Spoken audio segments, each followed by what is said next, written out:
It's an absolute joy to say this right now. Ladies and gentlemen, welcome to the EasyCast. I'm your host, Brian Gregoire. Co-host Zeke Wagar. And I am absolutely stoked to be back on the show again. It's been way too long since we've been in this setting. Yeah. I had a phenomenal time in Florida. It was truly great. But this is unreplaceable. Mm-hmm. This is priceless. Us bringing this value, this entertainment to all of our viewers and our in-depth analysis, and to start today off on an entertaining note.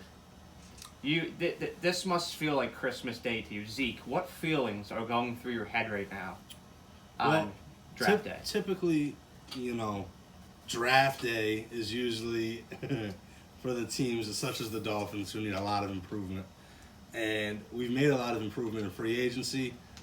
But this year with 3 first-round picks, 2 second-round picks, 14 picks altogether, you have a lot of draft capital to where you can really change the course of where your team is going. And I believe we have the right coaching staff, the right pieces in place, and I couldn't be more excited. I said this, I've never seen somebody prepare for an NFL draft like the Miami Dolphins so articulately over these past 4 years. And they've been questioned many times, but here they are. They have delivered. I really think that they've acquired the right head coach for the situation. They were very aggressive in free agency this past month, and now is time for the icing on the cake. Again, it's very articulate. It's a great situation. They're going to go and pluck a quarterback right now, develop him behind the seasoned, not great, but seasoned Ryan Fitzpatrick, and then here we go. And I don't want to get too far in depth because we have a central topic we have to talk about here. But I think in years to come, we'll run the AFC East. I really do. I agree. It's going to take some time. Everything doesn't happen overnight. People got to be patient, and we'll see good things in Miami. Believe that. Now, shifting on to this. The other day, now, with the coronavirus, we had an opportunity to, take drives, unwind, connect with each other. So, my father and I took a drive over to LePage's, drove through his old neighborhood over in Waterford. It was really nice. We had really good discussions, and one of those discussions was how he was back in the fire department, FB Peck over in Waterford. And he cited specifically how with one guy on their staff, he had tremendous chemistry. And we talk about how applicable that is in firehouses, and how applicable that is in sports. Now, the illusion I'm trying to make here is many organizations strive to acquire, the most talented, the flashiest wide receivers, and we're in an age of incredible wide receivers right now, don't get me wrong. But I really think that great quarterback and wide receiving duos are all derived from time. Mm-hmm. It's how long they spend with each other. I mean, Julian Edelman entered the NFL as a quarterback from Kent State, and he got converted over to a wide receiver. Mm-hmm. But he worked in New England for so long because it took time. Tom Brady and Julian Edelman developed chemistry. Mm-hmm. They, like my father and the firefighter over in FB Peck, they hung out. And Kevin Garnett talked about this in the Bill Simmons podcast with Adam Sandler a couple months ago. That fascinating interview. If you have the time, go on and listen. The 2007-2008 Celtics, they just spent time with each other. Mm-hmm. They were in all the time. It was like a high school friend group. They go out to the bar, have drinks with each other, and they just had this chemistry that was so sound that they knew exactly what move they'd make on the court. Mm-hmm. Now, Tom Brady obviously has that with Rob Gronkowski. Those two just fit like a glove. Mm-hmm.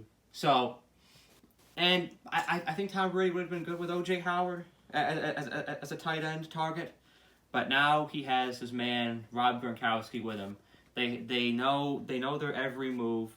All of the 2-minute drives that I can possibly reference.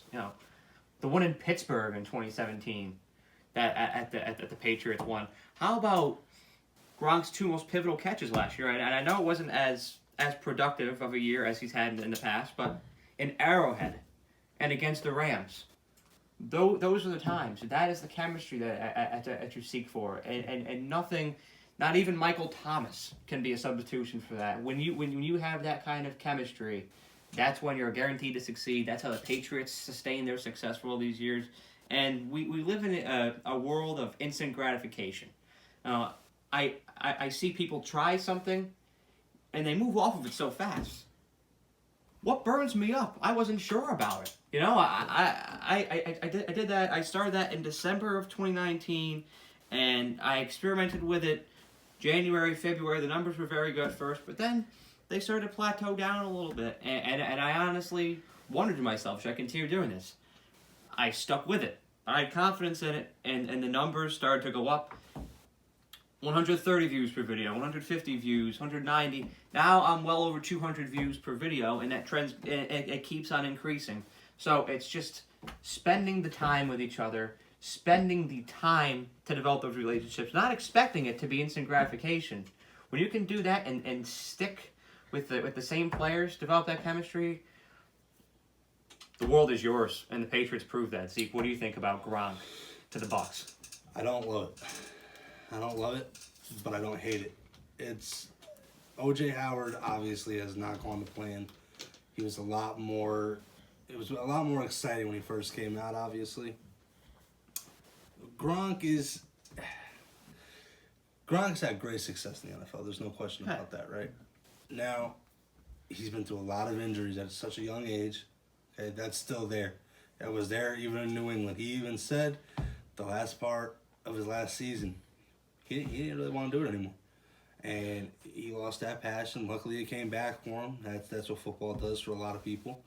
But he's lost a lot of weight. Yeah. He's a lot smaller now. That doesn't mean he still can't be dominant.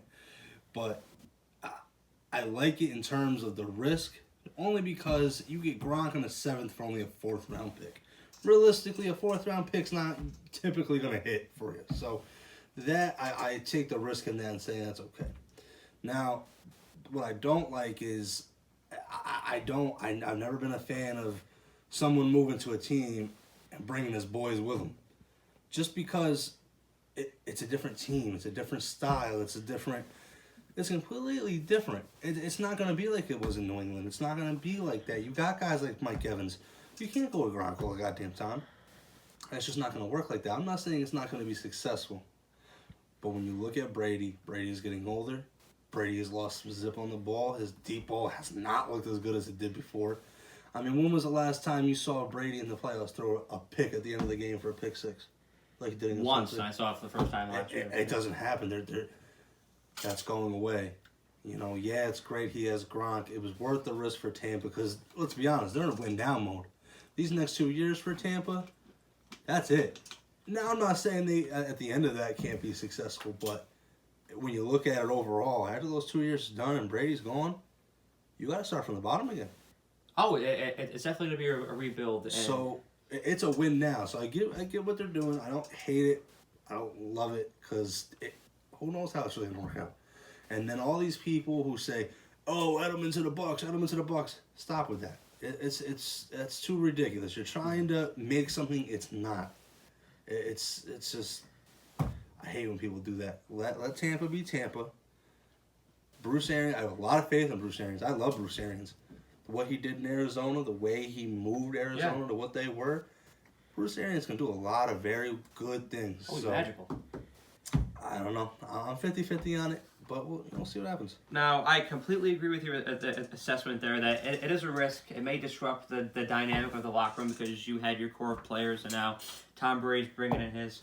And I think that if they were to get Julian Edelman, that would be excessive. That would be beyond the boundaries.